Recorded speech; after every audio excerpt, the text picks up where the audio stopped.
මිනිස්සුත් එක්ක කොහොමද අපි ගනුදෙනු කරන්න කියන එක තමයි මම ඉගෙනගත්තු ලොකුම පාඩම. මම හිතනවා මේ ජෝබ් වික්‍රමත් එක්කලා රංගපාන ඒ අත්පොත තබපුවා හරි වාසනාවන්තයි කියලා. මට නිකන් එහෙම එකක් හිතෙනවා. රුපියල් 25000කින් ජීවිතයක් වටිනාකමක් දෙන්නවා නම් බබානෝනට මොලයක් තිබුණා. මේ 25000 අරගෙන මම මගේ පුතාව අමතක කරන්න පුළුවන්ද කියන එක. ඒ වගේ අද අම්මලා කී දෙනෙක් ඉන්නවද? අපේ කලාකරුවන්ට ජීවත් වීමේ තරම් මුදල් ලැබෙන්නේ නැහැ කියන මතේ තමයි මම ඉන්නේ. අදටත් ඒ මතේ ඉන්නවද? අදටත් ඒ මතේ මම ඉන්නවා. චිත්‍රපටයට යනවා කියලා කියන්නේ ගණිකා නිවාසයකට යනවා වගේ දෙයක් නේ ශ්‍රී ලංකා ගම්වල මිනිස්සුන්ට. පොඩි හිතුවක්කාර කමකුත් තිබිලා තියෙනවා. නේ හොඳට හිතුවක්කාර. තාමත් හිතුවක්කාර.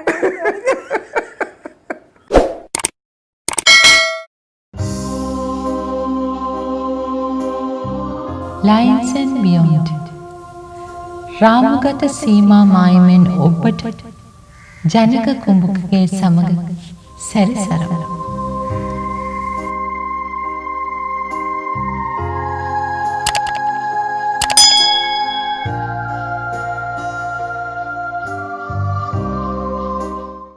අයිබෝන් ලයින්ස් ඇන්ඩ් බියොන්ඩ් අපේ රසික සමාජය සඳහා අද අපි කැඳවාගෙන ඉන්නේ ලාංකීය සිනමා ශාස්ත්‍රයේ විශිෂ්ටතම රංග ශිල්පිනියක්. ඔබව ඇය සමග බද්ධ කරන්නේ ඇගේ රසඥතාවයේ තියෙන ඒ පුළුල් ගැඹුරු පරාසය වෙනුවෙන්. 60 70 දශකවල අපේ සිනමාවේ තාරකා පෙළහරක් තිබුණා. ඒ තාරකා පෙළහරේ ප්‍රමුඛම පෙළේ තාරකාවක් තමයි ඇය. පසු කාලීනව කලාත්මක සිනමා ධාරාවට ප්‍රවිෂ්ඨ වුණු මෑය විශිෂ්ටතම රංග වින්‍යාසයන් වෙනුවෙන් ජාත්‍යන්තර කීර්තියක් අපේ රටට අත්කර දෙන්නට සමත් වුණා. ඉතින් ඇය සමග තමයි ලයින්ස් ඇන්ඩ් බියොන්ඩ් අද අපේ කතාබහ. ආදරණීය මිත්‍රවරුනි, වෙන කවුරුත් නෙමෙයි මේ නීතා ප්‍රනාන්දු මහත්මිය. අයිබෝන් නීටක්කේ. අයිබෝන්. අපි ඉතින් මෙහෙම පටන් ගමු. නීටක්කගේ පාසල් කාලෙම පටන් ගමුකෝ. ඉස්කෝලේ ගියේ කොහෙද? වෙන්නපුව සුදපොළ කන්‍යාරාමේ මම ඉස්කෝලේ ගියේ. දැන් ඉස්කෝලේ යන කාලේ මොකක් හරි සිහිනයක් තිබුණාද මම මේ අහවල් වැඩි වියටපත් වුණාම මෙන්න මෙහෙම කෙනෙක් බවට පත් වෙනවා කියලා? සිහිනයක් තිබුණේ නැටුම් ගුරුවරියෙක් වෙනවයි කියලා. කලාවට මම හුඟක් කැමති නැටුම් සංගීත හැම එකටම ඉස්කෝලේ හැම නාට්‍යයකම ඉතින් මං ඉන්න ඕන. ඒක හිටියා. පොඩි කණේ දාම ඒක තිබුණා. ඉතින් එහෙම තමයි මේ සිනමාව ගැන නම් අදහසක් තිබුණේ නැහැ කොහොමද? සිනමාව ගැන නැටුම් ගුරුවරියක් වෙන්න හේවුඩ් ගිහිල්ලා ඉගෙනගෙන උඩරට නැටුම් කරා මම ගමේ මේ කලායතනයක. ඉතින් අම්මත් හුඟක් සතුටු වුණා. අම්මා කිව්වා පුතේ ඔයා මේ නැටුම් ගුරුවරියෙක් වෙන්න කියලා. මම කිව්වා හා කියලා. මොකද අපේ මම පැවැතෙන්නේ ගුරු පවුලක ඉන්නේ. ඉතින් කොහොම හරි දෙමව්පියෝ දෙන්නම ගුරුවරුද? නැහැ මගේ තාත්තා සීයාගේ වගේ ගමේ ගුරුවරු. අම්මා නම් ගෘහිණියක්. නමුත් අම්මත් ඉහළට ඉගෙනගෙන තිබුණාට අම්මා මුකුත් රස්සාවකට ගියේ නැහැ. තාත්තා තමයි ගුරු වෘත්තිය කරුවේ. ඉතින් ඔහොම තමයි කලාව සිහිනේ තිබුණේ ගුරුවරියක් වෙන්න. දැන් මේ සිහිනය ඇතුලේ අක්කා නතර වෙන්නේ කැනඩාවේ මොන්ට්‍රියල් නුවරින්. ඔව්. මොන්ට්‍රියල් නුවර තියෙන ප්‍රධානම පෙළේ මේ ආරෝග්‍ය ශාලාවක රිසෙප්ෂනිස්ට් හැටියට තමයි ජීවිකාව ආරම්භ කරන්නේ. ඔව්. ඒතකොට දැන් මේ කාලය තුල අක්කා අවුරුදු 20ක විතර කාලයක් කැනඩාවේ ජීවත් වෙනවානේ. ඒතකොට මේ කාලය තුල අක්කා ජීවිතයේ සඳහා උපයගත්ත පෝෂණය මොකක්ද? ජීවිතය සඳහා උපයගත්ත පෝෂණය ගොඩක් තියෙනවා. ඇත්ත වශයෙන්ම මානසික මනුස්සත්වයේ පිළිබඳ හොඳ දැනුමක් ආවා. මොකද ආරෝග්‍ය ශාලාවක වැඩ කරනකොට ලෝකෙ කොහෙත් මිනිස්සුන්ගේ හැඟීම් එකයි. අපි අසනීප වෙච්චාම තරහ යනවා. අපි අසනීප වෙච්චාම ඉක්මනට හොඳ වෙන්න ඕන. තරහ යන එක සතුටු වෙන එක හැම ජාතියකටම පොදු දෙයක්. ඉතින් රිසෙප්ෂන් එකේ වැඩ කරනකොට එක්ස්රේ අපොයින්ට්මන්ට් එකක් දෙන්න බැරි වෙච්චාම තරහ යනවා අපි එක්ක. අපේ වරද වගේ. ඉතින් කොහොම හරි ඒගොල්ලන්ව සනසලා මිනිස්සුත් එක්ක කොහොමද අපි ගනුදෙනු කරන්න කියන එක තමයි මම ඉගෙනගත්තු ලොකුම පාඩම. අනිත් එක ලෝකේ තියෙන විවිධ සංස්කෘති වලට මුණ පෑවා. වැඩ කරා ජාතීන් 10 දෙනෙක් විතර වගේ එක. ලෝකේ ඉන්න චයිනා, ග්‍රීක්, ඉතාලියන්, ෆ්‍රාන්ස්, ඉංග්‍රීසි හැම කෙනෙක් එකම ඒ සංස්කෘතිය සහ එක්කලා අපි බද්ධ වෙනකොට අපිට අපේවත් ඒගොල්ලෝ එක බෙදා ගන්න. එහෙම ලොකු ඒ වගේ ලොකු අත්දැකීමක් කැම බීම ගැන දැනුම් පැනදුම් ගැන ඉන්න හිටින්න හැටි ඒගොල්ලන් ජීවත් වෙන හැටි අපි ජීවත් වෙන හැටි ඒ වගේ තමයි ඒ සංස්කෘතිය පිළිබඳ ලොකු දැනුමක් මම හිතනවා මේ එක්ස්පෝෂර් එකක් ආවා. දැන් අක්කා කැනඩාවට යනකොට ලාංකීය සිනමාවේ ප්‍රධානම තාරකාවක්නේ. ඔව්. ඒකෝට ඒක ඇතුලේ දැන් ඒ ජීවත් වෙන පරිසරය ඇතුලේ කොතනදී හරි දැනුණාද මම මේ පොඩ්ඩක් අර වාණිජ සිනමා ධාරාවෙන් ඉවත් වෙලා කලාත්මක සිනමා ධාරාවට ඇතුල් විය යුතුයි කියලා එහෙම හැඟීමක් ඒ කාලය තුල අක්කට ආවද? නැහැ. එහෙම එකක් තිබුණේ නැහැ. වාණිජ සිනමා ධාරාව කියන්නේ මේ කියන්නේ චිත්‍රපටි ගණනාවක් දවල් රෑ නැතුව වැඩ කරානේ. එතකොට මගේ අදහස තිබුණේ වාණිජ සිනමා ධාරාවක් ගැන නෙවෙයි. මම කැමති වුණා අධ්‍යක්ෂකවරු කීප දෙනෙක් එක්ක මට වැඩ කරන්න තිබුණොත් හොඳයි කියන එක. ඒ මම නොදැනුවත්වම ඒ අවස්ථාව මට හම්බුණා. එක්කෙනෙක් තමයි ටයිටස් සුටුවත්. අපි එතනට එනවා මම අහන්නේ දැන් මේ කාලය තුල අක්කට යම් අදහසක් ඇති වුණාද කියලා කැනඩාවේ ජීවත් වෙන කාලේ. නෑ එහෙම එක මම හිතනවා මං ඉන්න කාලේ වාණිජ චිත්‍රපට වල තමයි හුඟක් මාකට් එක තිබුණා. නමුත් ඊට පස්සේ නේද හුඟක් ඔය මේ කලාත්මක චිත්‍රපටි ධාරාවයි වාණිජ ධාරාවයි කියන එක හුඟක් වෙන් උනේ මම හිතන්නේ 70 දශකයේ අන්තිමෙන් පස්සේ. ඉතින් මම 70 දශකයේ මැද වගේ මං ගියානේ. නමුත් මට එහෙම සීනයක් තිබුණේ නෑ. මට තිබුණ විවිධ චරිතවලට සහ විවිධ අධ්‍යක්ෂකවරුන් යටතේ වැඩ කරන්න මට හැඟීමක් තිබුණා. එහෙම ආසාවක් තිබුණා. දැක්කා අපේ සිනමාවට අත්පොත තියන්නේ 1965 නේ. ලන්දක මහිම කියන චිත්‍රපටිය. ඒක අධ්‍යක්ෂණය කරන්නේ WMS තම්පු කියන මහත්මයා. දැන් අද මේ ඉන්න තැන ඉඳලා නීටා ෆර්නෑන්ඩු කියන චරිතය කොහොමද මේ ලන්දක මහිම දිහා බලන්නේ? ඇත්තටම මම හුඟක් සතුටු වෙනවා අපි කියන්නේ පප්පා කියලා. පප්පා තම්ප කියලා කියන්නේ රොබින් තම්ප මහත්මයාගේ තාත්තානේ. ඉතින් ඒ ලොකු ගරුත්වයක් අපේ තිබුණා. ඒ වගේම කැමරාවට මුහුණ දෙන හැටි, ඩයලොග් ඩිලිවර් කරන හැටි ඔක්කොම කියලා දුන්නේ එතුමා තමයි. ඉතින් ඒකට මම හුඟක් ස්තුතිවන්ත වෙනවා. ඒ වගේම එයාගෙන් මේ පටන් ගත්ත ඒ අත්පොත් ලැබීම දිගටම යන්නත් මගේ ජෝවා බේවික්‍රමයත් එක්ක ඉස්සෙල්ලාම රංගපාන්න හම්බුනේ. ඉතින් ඒ වගේ ඩොමි ජයවර්ධන හුඟක් ඒ කාලේ හිටපු දැවැන්තයෝ අශෝක පොන්නම් පිරුම. ඒක ලන්දක මහිම චිත්‍රපටයේ ජෝවා බේවික්‍රම මහත්මයා රඟපෑවනේ. ජෝවා බේවික්‍රම තමයි ප්‍රධාන චරිතය රඟපෑවේ.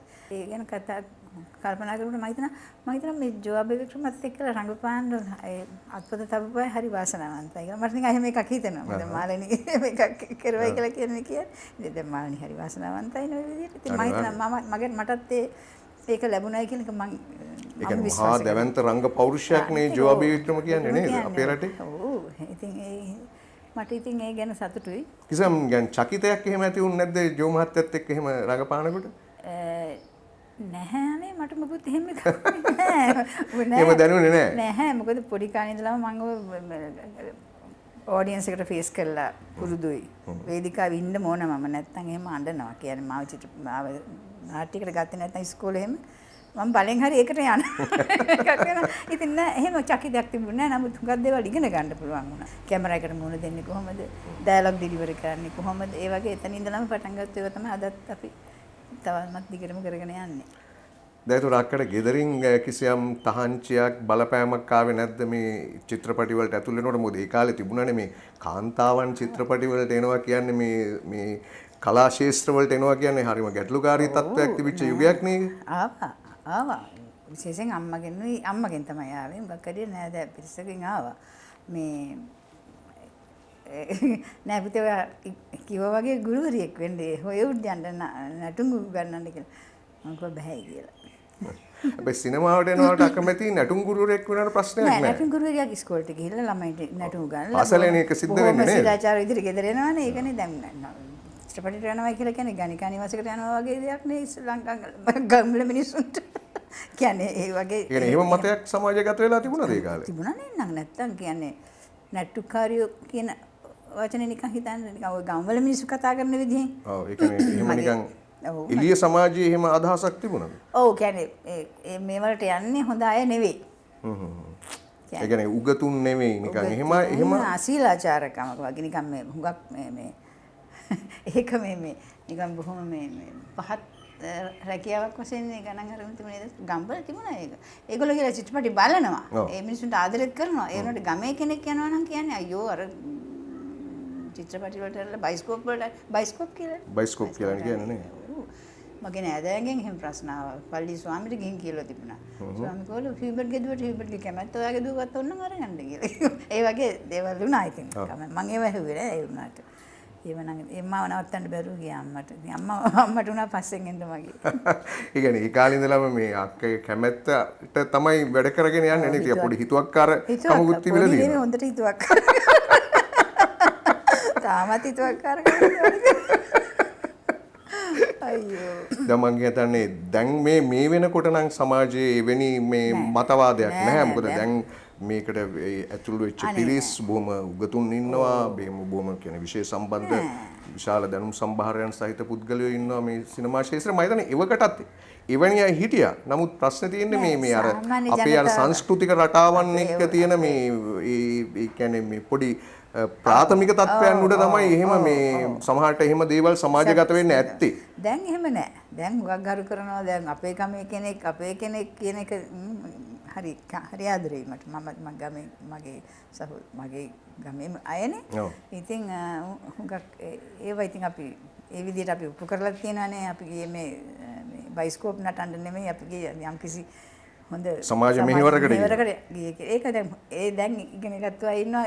ඒක පරණ කාලේ කතා කරපු අය පවා තේරුම් අරගෙන තියෙනවා. දැන් එහෙම එකක් නෙවෙයි කියන එක. මේක එන්නේ ටිකක් ඒ ගමේ කරේ අපි කියන අපි එහෙම පාවිච්චි කරන්න නරකයි වචනේ. ටිකක් අර ගමේ නූගත් සමාජය ඇතුලෙන් ඇතිවෙච්ච ජනමතයක් හැටියට තමයි මම හිතන්නේ ඒක බොහෝ දුරට සමාජගත වුණේ නේද? ඒ වගේ අදහසක්. ඒ කියන්නේ මේකට යන්නේ නිකන් මේ හොඳ නැති අය මේ එහෙම ලොකුවටම එහෙමක් වුණේ නැහැ. නමුත් මම දන්නවා අම්මලාගේ බය තිබුණේ එහෙම දේවල් වලට මුණ පාන්න වෙයි. අම්මලාටනේ උත්තර දෙන්න වෙන්නේ. ඔව් මොකද මේ සමාජයෙන් එක්ක කාන්දු කරනවනේ නේද? ඇයි දුව යන්නේ මේ වගේ තැනකට කියලා. ඔව් අන්න එහෙම එකයි. ඒ බය නිසා මට කියන්න ආවේ නැහැ කවුරුත්. දෙයක්ේ 65 අක්කා මේ ඉන්ඩස්ට්‍රියට ඇවිල්ලා අවුරුදු 8ක් ඇතුළත චිත්‍රපටි 40කට ආසන්න ප්‍රමාණයක අක්ක රඟපානවා. 40කටත් අධික ප්‍රමාණයකට. ඒ කියන්නේ එතකොට දැන් අද මේ චිත්‍රපටි ශාස්ත්‍රයේ ඉන්න අයට මේක හීනයක් වගේ දෙයක් නේ. ඈ දැන් මොකද ඒ තරම් විශාල චිත්‍රපටි සංඛ්‍යාවක් කෙරෙනවා. මේ ඒ කියන්නේ වසරකට ගත්තොත් අඩුම චිත්‍රපටි 5ක්නේ. ඒ කියන්නේ අක්කා ඒ ඉච්ඡර ප්‍රමාණයක රඟපානවා. දැන් මේක කොහොමද කළමනාකරණය කරගත්තේ? කළමනාකරණය කරගත්තේ කියලා කියන්නේ ඒ ගැන හිතන්නේ නැහැ. ඉතින් දවල් රැ නැතුව වැඩ කරන්න ලෑස්ති වුණා. පළවෙනි කාරණේ ඒකනේ. අපේ වෙලාව අවශ්‍යනේ. ඉතින් අම්මට සැනසීමක් තිබුණේ නැහැ. මුළු පවුලේ අපේ මහා ගේ වහලා කටුනේරි මගේ මලිලා දෙන්නයි නංගිත් එක්ක කොළඹට ආවා. අපි මේ කුලියට ගියක් ගත්තා. මේ කර්මාන්තයේ නිලෙන්න අවශ්‍ය නිසා. ඔව්. ඉතින් ඒ නිසා මලිලා මෙහෙ යුනිවර්සිටි යනවා. එතකොට ඒගොල්ලන්ටත් හොඳක් වුණා. මේ නංගිට නම් කරගන්න දෙයක් නැතුව ගියා. කොන්වෙන්ට් එකෙන් අරගෙන ආවා මෙහාට ගෙනාවේ කොළඹට ගෙනාවේ. ඉතින් ඒ වගේ අපි පළමුවෙන්ම මෙහෙ ස්ථිර පදිංචියක් වගේ ගත්තා කොළඹ. එතනින් පස්සේ ඉතින් යන්නේ එක ප්‍රශ්නයක් වුණේ නැහැ. ඉතින් අම්මා තමයි පස්සෙන් ගියේ. ඉතින් කළමනාකරණය කියන්නේ අපි දවල් ගන්න නැතුව වැඩ කරන්න ලෑස්ති වුණා. ඒක ඉතින් මේ ජීවිතයේ කොටසක් වුණා. ශිල්ප කියන්නේ මේ රංගනයේ ජීවිතේම කොටසක් බවට පත් වුණා. දැන් එතකොට මේ අක්කා මේ ඉන්ඩස්ට්‍රියට එන කාලේ මේකේ දැවැන්ත මේ චරිත හිටියනේ. ඒ කියන්නේ සිනමා තාරකාවන් හිටියනේ. ජීවරාණි කුලපුරසූරිය, සන්ධ්‍යා කුමාරී, එතකොට විජිත මල්ලිකා ඒ වගේ අය. දැන් මේ ඊට පසු කාලීනව ආවා ශ්‍රීනීතා කෝන්ගහගේ, ශ්‍රියානි අමරසේන, ඊට පස්සේ අපේ මාල්නි ෆොන්සේගා ඒ වගේ විශාල පිරිසක් මේකේ මේ වැඩ කටයුතු කළානේ. ඒතකොට ඒ වගේ මහා දැවැන්ත නම්ගම් ඇතුලේ නීටා ෆර්නෑන්ඩු කියන නම කොහොමද ස්ථානගත කරගත්තේ? මාට ඒකට හුඟක් උදව් වුණේ ආර්ටි චිත්‍රාගාරයෙන් මාව මුලින්ම චිත්‍රපටි 3-4ක දිගටම අවුරුදු 2ක් විතර වගේ වැඩ කෙරුවට මාව එළියේ ඉන්න අධ්‍යක්ෂකවරු කේ.ඩබ්ලිව් පෙරේරා, ටයිටස් තොටවත්ත. ඒ වගේ කට්ටිය මාව දැක්ක මම ඒගොල්ලන් එක්ක වැඩ කරන්න ගත්තට පස්සේ තමයි මාගේ ඒ සීමාවකින් ඒ කොටුවකින් එළියට පැන්නා වගේ එකක්. ඉතින් එතනින් පස්සේ තමයි හුඟක් චිත්‍රපටි වැඩ නොකැඩී චිත්‍රපටි එන්න ගත්තේ. ටයිටස් තොටවත්ත මහත්තයාත් එක්ක වැඩ කරපු චිත්‍රපටි මංගලානේ. ඒක කොයි අවුරුද්දේද? ඒකත් ඔය 71 නැත්නම් 72 70 ඉඳලා 69 70 ඉඳලා 75 වෙනකම්ම ඔය චිත්‍රපටි ගණනාවක්ම කරේ. ඒක සුබේර් මකින් කියන කෙනෙක් විතර හදවත් නැතුව කියන චිත්‍රපටියක් කරා. ඒක උඟක් මිනිසුන් ගක්කම ජනප්‍රියතලයේ චිත්‍රපටයක් වුණා ඒකනේ. දැන් ඔය සිනමාවේ ඔය තියෙන ඔය වාණිජ රැල්ලේ අක්කා බොහොම ප්‍රබල චරිතයක් වුණානේ ඒ කාලේ. ඒතකොට ඒ ඇතුලේ විජේධර්මශ්‍රී කරනවා දුහුළු මලක් කියලා චිත්‍රපටයක්. ඒතකොට දුහුළු මලක් එක අර වාණිජ ධාරාවේ තිබුණාට ඒක නිකන් වෙන ශානරයක්. ඒතකොට ඒක ඇතුලේ තමයි නීටා ෆර්නෑන්ඩු කියන මේ චරිතය වෙන ආකාරයකට එළියට එන්නේ. ඔව්. මේ අක්කා කොහොමද දුහුළු මලක් දකින්නේ? දුරමලක් මගේ සිනමා ජීවිතේ කඩයිමක්. පළවෙනි කියන්න පුළුවන්. ප්‍රථම කඩයිම. ප්‍රථම කඩයිම. ඒ චරිතය මට බාර දුන්න වෙලාවේදී මාක රංගපාන හිටිය ටෝනි රණසිංහ රවීන්ද්‍ර රන්දේනිය ඒ වගේම විජය ධර්මශ්‍රීගේ පළවෙනි චිත්‍රපටිය. ඉතින් ඒකෙදී ඒ චරිතයට මට හුඟක් පහසු වුණා මගේ මහත්තයා එලියන් එතකොට හිටියා. එතකොට එයාගේ ලොකු තිබුණ හරි දුර දැක්මක් තිබුණා. එයා කිව්වා මේ චරිතය හුඟක් හොඳයි කාටවත් හම්බෙන්නේ නැති හුඟක් ප්‍රබල චරිතයක්. හැබැයි හරියට කරන්න මේක. කරනවා නම් හරියට කරන්න. මොකද මේක මේ සෙල්ලම් කරන්න පුළුවන් චරිතයක් නෙවෙයි. එයා ඒ ස්ක්‍රිප්ට් එකේම කිව්වල. ඉතින් ඒ සහයෝගය මට ගොඩක් තිබුණා. මම ගෙදර ඇවිල්ලා කියන ස්නීන්ස් කරපු හැටි ඔක්කොම. නමුත් අනිත් ඒවා ගැන අහන්නෙත් නෑ. මේක ගැන විශේෂයෙන් එයාගේ අවධානය තිබුණා. මේක හොඳ චරිතයක් කියලා එයා කිව්වා. ඉතින් ඒකයි ඉතින් විජය ධර්මශ්‍රීගේ මේ උපදෙස් සහ ඔහුගේ තිබුණ සිනමාත්මක දැනීම නේ. එතකොට සුමිත් අමරසිංහව මට හුඟක් අමතක කරන්න බෑ. සුමිත් විශිෂ්ට ගණේ මේ කැමරා ශිල්පියෙක් නේ ලංකාවේ බිහි වෙච්ච පළවෙනි චිත්‍රපටිය. පුදුමාකාර විදිහට ඒ හැම දර්ශනයකදීම මට ඇවිල්ලා කියනවා මේ විදිහට මේ ෆේස් කරුවොත් මෙහෙමයි කියලා දෙනවා අපේ කොයි ඇන්ගල්ස්ද කොයි විදිහටද මම මෙහෙමයි කරන්න කියලා ඒකත් කියලා දෙනවා අපිට. ඒ අතින් හරි විශිෂ්ටයි. ඒ වගේම ටෝනි සහ රවීන්ද්‍ර සහයෝගයක් ලබා දුන්නා. ඒවත් එක්ක ඒතකොට සමන්තිලාන රෝල්. ඒ හැමෝගෙම සහයෝගයෙන් මම දකින්නේ මේ හුඟක් ඒ කියන්නේ ටීම් වර්ක් එකක් හැටියට අස්තවතෙන් හොඳ ටීම් වර්ක් එකක්. අපි හුඟක් සතුටින් සහ ඇඟට දැනුනෙත් නෑ ඉතින් ඒක කරා. හැබැයි මේ විදියට වෙනස් කඩයිමක් සටහන් වෙයි කියලා අක්කා රංගපාන කාලේ එහෙම නෑ එහෙම හිතුවේ නෑ. නමුත් චරිතය ටිකක් වෙනස් කියලා එක තමයි මටත් වැඩි අනිත් අයටයි පේන්නේ. චරිතේ බරපතලකමක් තේරුණාට මොන මිනිසුන්ගෙන් කොයි විදිහෙන් ප්‍රතිචාරයක් එයිද මේක මොනවා වේද කියන ඒක ඇත්තටම හිතුනේ නෑ. මට හිතුනේ ඕක මට ආරංචි වුණේ කැනඩාවට. මම හිටියේ නෑ ඒක ප්‍රදර්ශනය වෙන කාලේ. එතකොට මිනිස් මේ ප්‍රේක්ෂකයන්ගේ තිබිච්ච ඒ ලදියාව ආදරේ සිනමාවට සහ බැනු කෘතියට නේද? බැනු. ඔව් මොකද ඒකෙත් ඒ කතා කරපු මාතෘකාව ටිකක් ඒ යුගයේ හැටියට අපිට ටිකක් වෙනස් මාතෘකාවක් නේ. බැනු. අනියම් සම්බන්ධතාවයක් එක්ක ගොඩනැගෙන මේ ආදරයක් තුලනේ සම්මත ආදරයක් නේ. ඔව් ඒ පළවෙනි සැරේනේ මගේ ජීවිතේත් එහෙම එකක් ඒ චිත්‍රපටි චරිත වලින් කිරුවෙත් ඒක පළවෙනි සැරේ මම. ඉතින් ඒකට හොඳට බැනලා තියෙනවා. සිනමා ශාලාවල් ඇතුලේ හස්බන්ඩ් ඇන්ඩ් වයිෆ් රණ්ඩු කරගෙනක් තියෙනවා. මට විජය ධර්මශ්‍රී කිව්වේ කතා කරලා. ඒ කියන්නේ ඒ වගේ සාමාන්‍ය ෆීල් වෙලා තියෙනවා. මේක ජාත්‍යන්තරව තියෙන ප්‍රශ්නයක් නේ කොහොමද? ඉතින් මනුස්ස ජීවිතේ තියෙන ප්‍රශ්නයක්. ඔක හැමදාම තියෙන ප්‍රශ්නයක්. නමුත් අපි සිනමාවට නැගුණ නිසා මම හිතන්නේ ඒක විශේෂත්වයක් වුණා. ඒ අක්කගේ විවාහ ජීවිතේ සිද්ධ වෙන්නේ කොයි අවුරුද්දේද? 1973. 73. දැන් මේ අක්කා දැන් මේ වෙනකොට දැන් ওই යුගයේ වෙනකොට මේ ඒ සිනමා තාරකාවන් අතර ඉතාම ඉහළින්ම ඉන්නවනේ. එතකොට අක්කගේ ස්වාමි පුරුෂයා ඒලියන් මහත්මයා කතා කරනවා මේ ඔක්කොම අතහැරලා දාලා කැනඩාවට පදිංචියට යන්න. ඒක කොහොමද දැනුනේ? ඒක හදිස්සිය වෙච්ච දෙයක් නෙවෙයි. ඒක මේක මාව හම්බෙච්ච දා ඉඳන්ම එයා හොඳට නොටිස් කරුවා. දැන් කොහොමද මේ මම හිතනවා දකින්නවා බලනවා හැහෙනවා මේ සිනමාවේ ඉන්න අයට අනාගතයේදී මේ කලාකාරින්ට වෙන්නේ කොහොමද කියන එක. කලාකාරින්ගේ ජීවිතේ කොයි විදිහෙන්ද ඉවර වෙන්නේ. අනාගතයක් මොකද්ද කියන එක එයාට හොඳට පේනුණා. ඉතින් මට කිව්වා මම මේ පිටරට ගියොත් එනවද මායික් යන්න කියලා. මම හො කිව්වා. මම හා කිව්වට මං හිතුවේ නෑ යයි කියලා. නමුත් යන්න හම්බුණා එයාට. එතකොට මං දැන් චිත්‍රපටි 13ක් විතර මට අස්සම් කරන්නත් ඇවිල්ලා. මං කිව්වා ඔව් මං එන්නම් කියලා. ඉතින් පස්සේ එයා ගියා 73. 75 වෙනකන් අස්සම් කරපු චිත්‍රපටි පටන් ගත්තේ ඉවර කෙරුවා. අර අලුත් 13ට බොහොම අමාරුවෙන් බෑ කිව්වා. ඉතින් ඒක තමයි උනේ. මොකද මං දුන්න පොරොන්දුවක්. අර ඒ වගේම ඉතින් ඊලියන් ගේ ආදරේ කරුණාව සහ මට ජීවිතේ හුඟක් දේවල් පෙන්නුවා. අම්මලා කියන දේ අහන්නේ නැහනේ.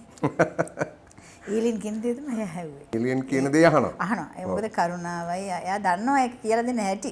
කට්ටයි. ක්‍රමවේදය දන්නවා. ඒක ක්‍රමසහ විදි ඇතිනේ. ඒ මම ඒක පාවිච්චි කරුවා. කොහොම නමුත් මම එයා මට ආදරේ වුණා. ඒ ආදරේට මමත් ප්‍රතිචාරයක් ඒ වගේම දැක්කුවා. මොකද මට මං හිතන්නේ මගේ ජීවිතේට මේ ආත්මෙදී ආයේ මං කිසිම කෙනෙකුගෙන් ඒ ආදරේ බලාපොරොත්තු වෙන්න බෑ මට. ඉතින් ඒ වගේම මට කිව්වා මේ සෙලුලයිට් ජීවිතය අමතක කරලා එන්න යන්න මායික කැනඩාවට. මේ ලෝකේ තවත් දේවල් තියෙනවා බලන්න. යථාර්ථය දැනගෙන මුගක් දේවල් ඉගෙන ගන්න තියෙනවා. එහෙම කරගෙන නැවත මම ඔයාව චිත්‍රපටියට සම්බන්ධ කරනවා කවදා හරි. හැබැයි ජීවිතේ අනිත් මිනිස්සු වගේම එහෙම ජීවත් වෙන්න ඕනේ. නැතුව මේක ඕගොල්ලෝ ඉන්නේ හැමතිස්සෙම වෙනම ලෝකෙකනේ. ඒ කියන්නේ තාරකා ලෝකෙකනේ ඒ කාලේ සිනමාව තිබුණේ නේද? ඒ කියන්නේ යථාර්ථය පෙන්눔 කරන්නේ නැහැ ඒක ඇතුලේ. මොකද ඕගොල්ලෝ මේකෙන් ඉවර වෙන කාලයක් වෙනකොට ඕනම කෙනෙක්ගේ ඕනම දෙයකට ගිහිල්ලා මැදහත් වෙයි. ඕනම චරිතයක් කරා. එහෙම කරන්න අවශ්‍ය නැහැ. ඒ තත්ත්වයට යයින මම ඔයව නැවත ගේන්නම් කියලා ඕක තමයි කැනඩාවට ගියේ. මම හිතන්නේ ඒක ඊටාම හොඳ උපදේශක් මේ ස්වාමි පුරුෂයෙක්ගෙන් භාර්යාවකට ලැබිච්ච. මොකද ඔහු මම හිතන්නේ විලාසින්ම ලෝකය දැක්කා නේ? ඔව් මට වැඩි විලාසින් ලෝකය දැකපු කෙනෙක්. මම හිතන්නේ ඒක ඇතුළෙමද මේ නීටක්කට නැවත දැනුනේ මේ අපේ කලාත්මක සිනමා ධාරාව පෝෂණය කළ යුතුයි කියලා යම් අදහසක්. ඔබේ ස්වාමියා දුන්නු මේ උපදේශ හරහාමද ඇති වුනේ? දැන් අර කාලයක් අයින් වෙලා ඉන්නකොට එතකොට ඉතින් මටත් හිතෙන්න ඕනනේ අවුරුදු 18 දී කරපුව අවුරුදු 38 දී කරන්න බෑනේ. ඒක ඇත්ත වශයෙන්ම එහෙමනේ. ඒ අතරතුර මෙයාගෙනුත් ලැබෙනවා මේ චිත්‍රපටයක් කරනවා නම් ඔයාගේ ওই කාලේ හැටියට ඔය ඇසේ හැටියට තමයි චරිත මේව කරගන්නවා. ඉතින් ඇත්ත. ඒක ඇත්ත. ඉතින් ඒක තමයි සූර්යකාන්ත නිෂ්පාදනය කෙරුවා. මම වෙන මාව නිෂ්පාදිකාවක් කියලා කියන්නේ. ඔව්. 81 නිෂ්පාදනය කරලා එතනත් විජයධර්ම ශ්‍රී අධ්‍යක්ෂණය කරුවා විජේ කුමාරතුංග ඔය කට්ටිය ශ්‍රියානි කට්ටිය මම ගපෑව මම ඇවිල්ලා නිවාඩුවට ඇවිල්ලා ඒක කරලා මං ගියා. දැන් මේ අක්කා දැන් සම්මා විජේධර්ම ශ්‍රීගේ ඔය මේ දුහුළු මලක් එකට හොඳම නිලිය හැටියට සම්මානය ලැබෙනවනේ. ඔව්.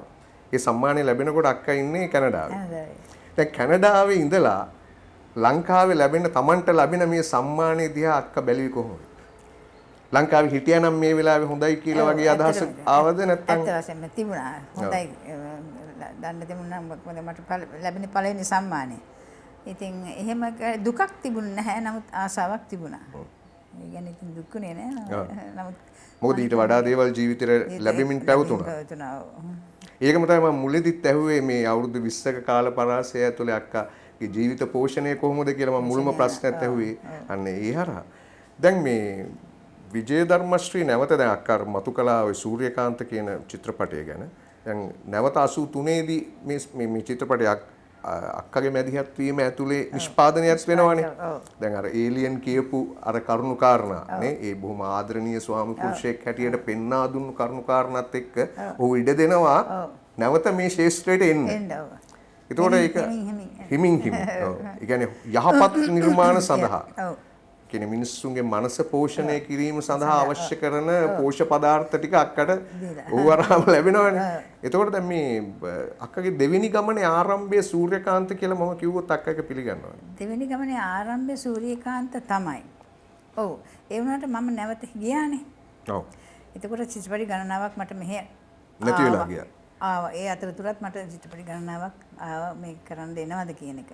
ආවට කරන්න හම්බුන්නේ නැහැ නේ. බැරුව ගියා. මොකද ඒ රස්සාව ඊට වැඩි මට ඒ වෙලාවේ වැදගත්. මොකද අපි ගියේ යම් කිසි අපි ජීවත් වෙන්න ඕනනේ. අපි ගියයි කියලා අපිට වෙන කවුරුත් උදව් වෙන්නවත් ආදායමක් නැහැනේ. අපි ඒ ජීවත් වෙන්න ඕනේ කියලා අක්ක ඔය ඉස්සෙල්ලත් ඔය කතාව මතු කළා. ඒ කියන්නේ මේ සිනමා කර්මාන්තය ඇතුලේ එහෙම ජීවත් වෙන්න පරිසරයක් හැදෙන්නේ නැද්ද? ආටිස් කෙනෙකුට තිබුණා නේද? ආටිස් කෙනෙකුට තිබුණා ජීවත් වීමේ. නමුත් කාලයක් යනකොට ඒව නැති වෙන තත්යකට එනවනේ. ඒ එහෙම එන්නේ ඒ කියන්නේ ඒක තමාගේ වැරද්ද නිසා නෙවෙයි දෙන්නේ. ඇත්ත වශයෙන්ම තමාගේ. ඒක සමාජයට අපිට දෝෂාරෝපණය කරන්න බෑ. නෙවෙයි දෝෂාරෝපණය කරන්න. අපි දැනගන්න ඕනේ අපිට ලැබෙන දේෙන් අපි කොහොමද ඒක කොහොමද කළමනාකරණය කරගන්නේ? කළමනාකරණය වැරද්ද. මුගක් දිනක ඒක නිදසුන් තියනවානේ අපි කතා කරන්න නම් කියන්නේ නැති වුණාට. ඒ මොකද තමුන් කළමනාකරණය කරගත්තේ නැහැ. ඒකයි මම කිව්වේ. ඒ රස්සාවෙන් අපි ගිය හේතුවක් තියෙනවානේ. කියන්නේ යම් කිසි දෙයක් මුදලක් අපේ අතේ තියෙන්න ඕනේ. නැවත මාව සිනමාවට එවනවා නම් මම නිෂ්පාදිකාවක් වශයෙන් එවන එක තමයි ඊලියන්ගේ හිතේ තිබුණේ. ඉතින් ඒකට මුදල් ඕනනේ. අපි හැම දැන් අක්කා දැන් ඕම දැන් මේ සිනමා විටිය මහා දැවැන්ත චරිතයක් දැන් මෙහෙම කියනකොට පොඩි දුකකුත් එනවානේ. ඒ කියන්නේ දැන් මේ සිනමා කර්මාන්තය ඇතුලේ මේක ආදායම උපය ගන්න තියෙන දේවල් ටිකක් මදි කියලා දැනේ. ටිකක් යම් අනාගත බියක් ඇති වෙන නිසානේ දැන් මේ රටින් යන්නේ.